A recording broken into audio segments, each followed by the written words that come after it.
क्या बोला question number 6 में? A bag consists of 10 balls. एक बैग है ऐसा, उसके अंदर टोटल कितने बॉल्स होता है? ऐसे 10 बॉल है, ठीक है ना? ठीक है ना? अब उसने क्या बोला है? A bag consists of 10 balls, each marked with one of the digits from 0 to 9. सबके ऊपर नंबर लिखा है 0 से लेके 9 तक. 0, 1, 2, 3, 4, 5, 6, 7, 8, 9 ऐसे. ठीक है ना? आगे देख क्या बोला उसने? If 4 balls are drawn, इसमें से कितने बॉल निकालो मैंने बाहर? 4 निकाला. मतलब ट्रायल कितना है पे? 4. तो हम लोग पहली लाइन पढ़ता बैग कंसिस्ट ऑफ 10 बॉल, मतलब है 10 नहीं. वो तो बता रहा है कि बैग में 10 बॉल है. ट्रायल वो थोड़ा ना. ट्रायल क्या है? बॉल को निकालना. कितने बॉल निकाले हम लोग? 4 बॉल निकाले. तो n कितना बेटा? 4.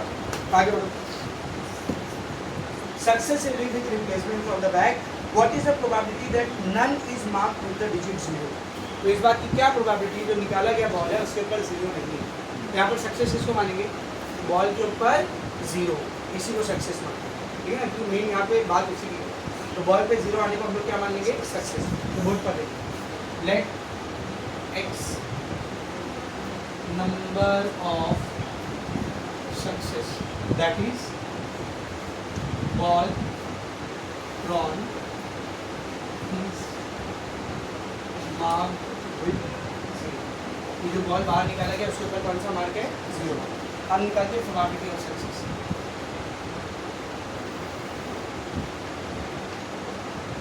Probability of success. तो 0 वाली बॉल कितनी है इसमें? 0 वाली बॉल कितनी है इसमें? एक ही है ना? और टोटल बॉल कितनी है? 10. तो प्रोबेबिलिटी कितनी आएगी? 1. P आ गया. और P आ गया तो आप क्या निकालेंगे बेटा? Q. Q क्या होता है? 1 minus 6. 1 minus 1 by 10. 10 minus 1 by 10 कितना हो जाएगा? 9 by 10. गिवन ट्रायल कितना करना है? कितनी बॉल्स निकालनी चाहिए? 4. n है 4. तो बाइनोमियल डिस्ट्रीब्यूशन हो गया x belonging to P of n है 4, P है 1 by 10. Therefore PMF of given x is ये है x का PMF. क्या रहेगा देखो? P of x is equals to NCx e raised to x q raised to n minus x. That is P of x is equals to n कितना है? 4. तो 4cx p कितना है? 1 by 10 raised to x q कितना है? 9 by 10 raised to 4 minus x. अब उसने क्या निकालने बोला है? Probability that none ball is marked with digit 0. तो probability none marked with 0. None marked with 0 मतलब x की वैल्यू कितनी है? एक भी 0 नहीं है. 4 में से एक भी 0 नहीं है. मतलब x की वैल्यू कितनी है? एक भी 0 नहीं है. ठीक है? नन बोले तो 0 नन है. NC0 1 by 10 raised to 0 9 by 10 raised to 4 minus NC0 कितना है? n कितना है? 4. 4C0 कितना आएगा? 1. 1 by 10 raised to 0 9 by 10 raised to 4 9 raised to 4 by 10 raised to 4. So चाहे सॉल्व तो चाहे 9 by 10 raised to 4. तो आंसर आएगा 9 by 10 raised to 4.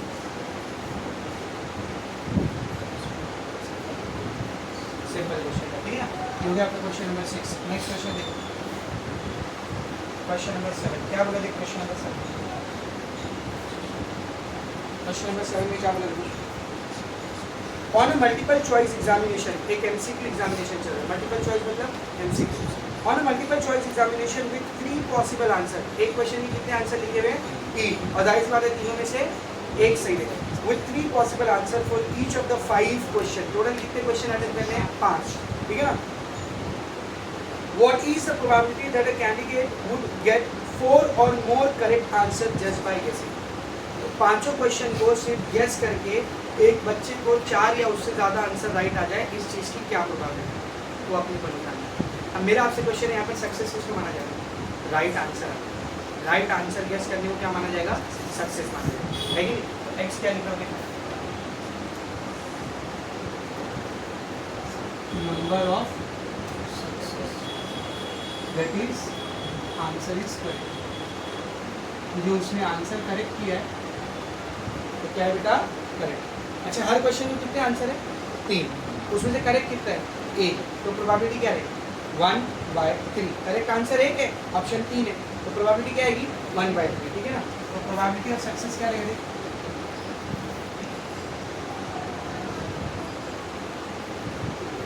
Probability of success आएगा P = 1/3।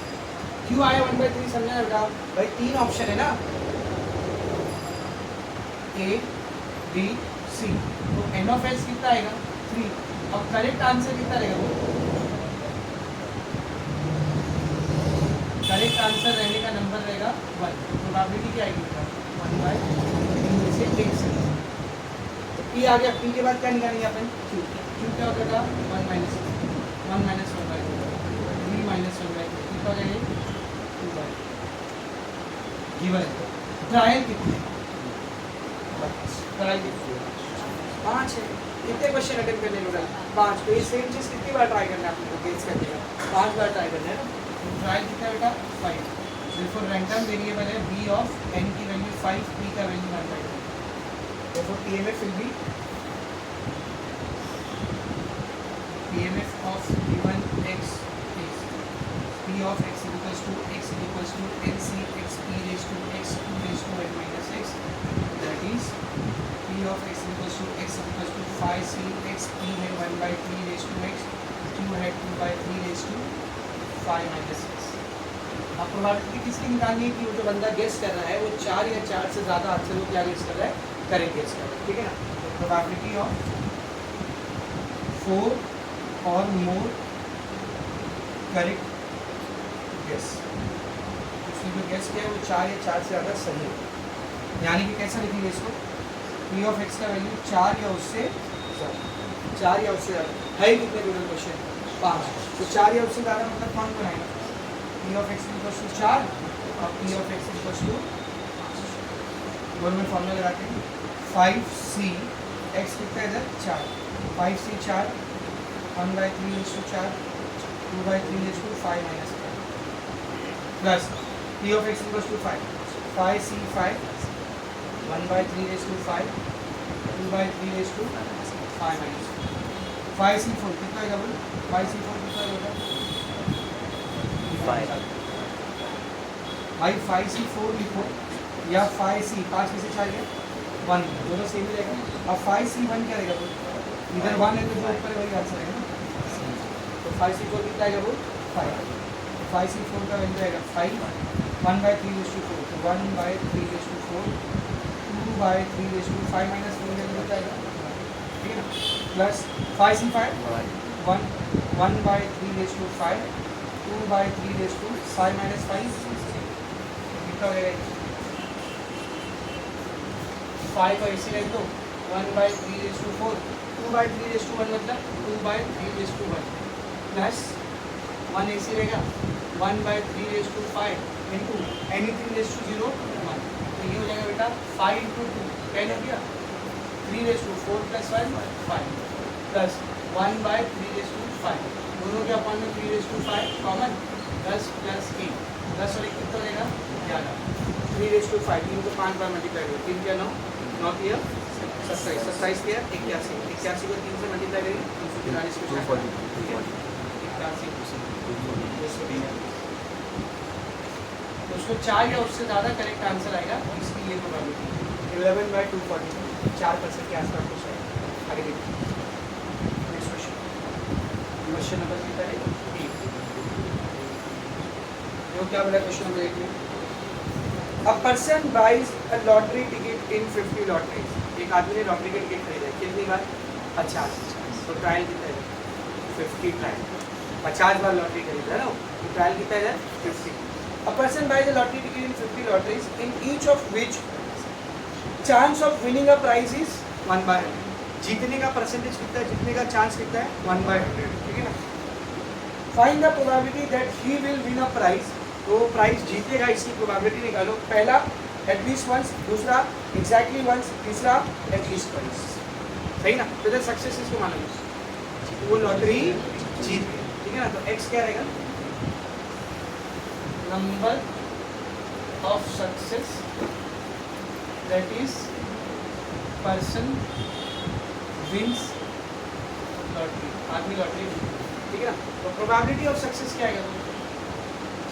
प्रोबेबिलिटी ऑफ सक्सेस निकालने की भी जरूरत नहीं है, उसने डायरेक्ट दे दिया।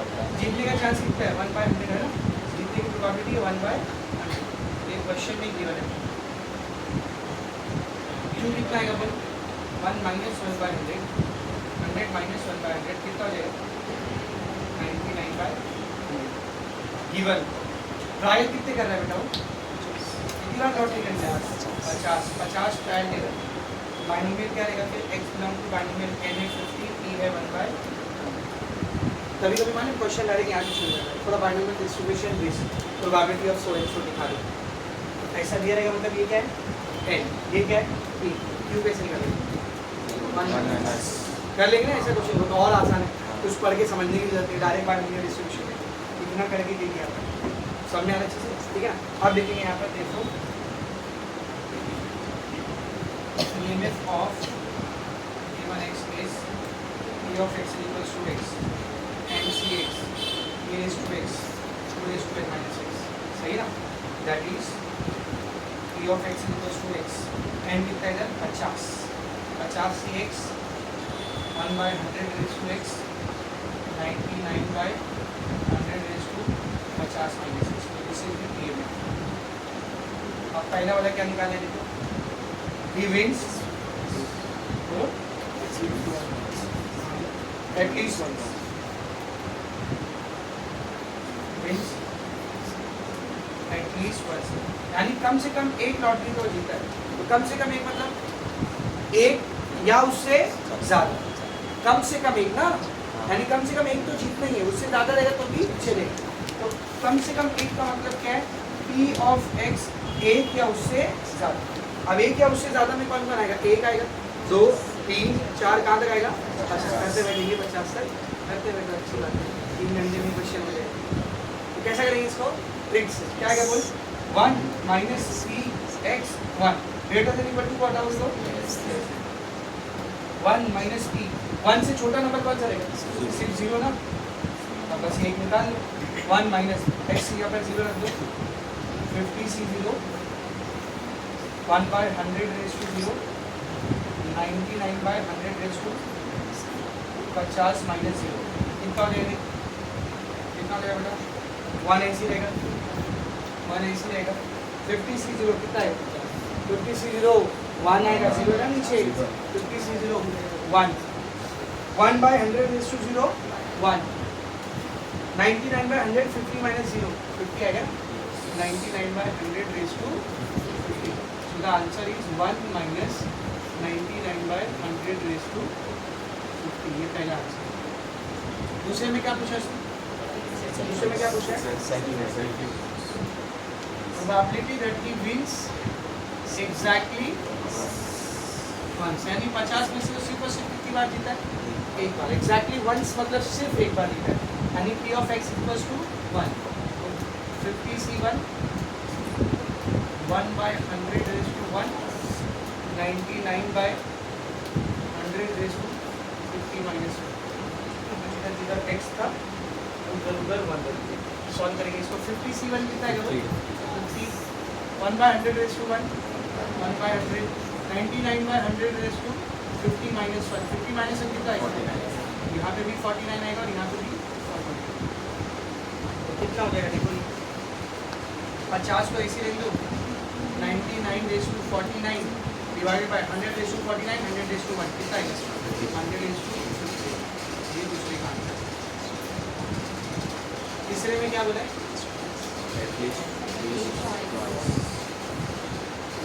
Probability that he wins at least twice। at least twice मतलब कम से कम 2, मतलब 2 या उससे ज्यादा। कम से कम 2 यानी 2 भी हो सकता है, उससे ज्यादा भी हो सकता है। तो P of x greater than equal to 2 में क्या आएगा? 2 3 4 5 कहाँ तक आएगा? 50। तो जाहिर सी बात है इसको डायरेक्ट नहीं करेंगे। कैसा करेंगे लोग? 1 आएगा, माइनस आएगा, 3 आएगा, x आएगा, 2 आएगा। ग्रेटर देन इक्वल टू क्या बनेगा? Less than. तो 1 minus P लेस देन 2 में कौन आएगा? वो लेस देन 2 में कौन आएगा? एक तो 1 आएगा और एक 0 से। 2 से छोटा 1 भी और 0। अब ये दोनों का वैल्यू हम लोग अभी निकाल चुके हैं। 1 minus P P of x equals to 1, P of x equals to 1 कितना आएगा 50 99 raise to 49 divide by 100 raise to 50 plus P of x equals to 0, इधर देखो P of x equals to 0, ये जो माइनस के बाद वाला वो यही है ना, तो माइनस के बाद देख इसमें क्या था, ये था ना 99 बाय 100 रेज टू 1 को ऐसे रहने देख, इसमें और इसमें क्या कॉमन आ रहा है 99 का पावर 49 और 100 का पावर 50 कॉमन आ रहा है कि नहीं, तो 99 का पावर 49 कॉमन और 100 का पावर 50 कॉमन, बाकी में क्या बचेगा, ये पूरा बाहर चलेगा 50 बचा, 50 का 50 पावर पूरा बाहर चलेगा तो सिर्फ 50 बचेगा, लेकिन प्लस 50 पावर में से 49 पावर बाहर चलेगा, क्या बचा 99 और 100 का पावर 50 पूरा बाहर चलेगा, तो क्या बचा 50 प्लस 90 कितना गए 1 माइनस 99 का पावर 49 डिवाइड बाय 100 का पावर 50 इंटू 99 में 50 मिला 149, तो this completes the question number 1। कितना क्वेश्चन बचा इसमें 9 10 11 4 क्वेश्चन आ गए।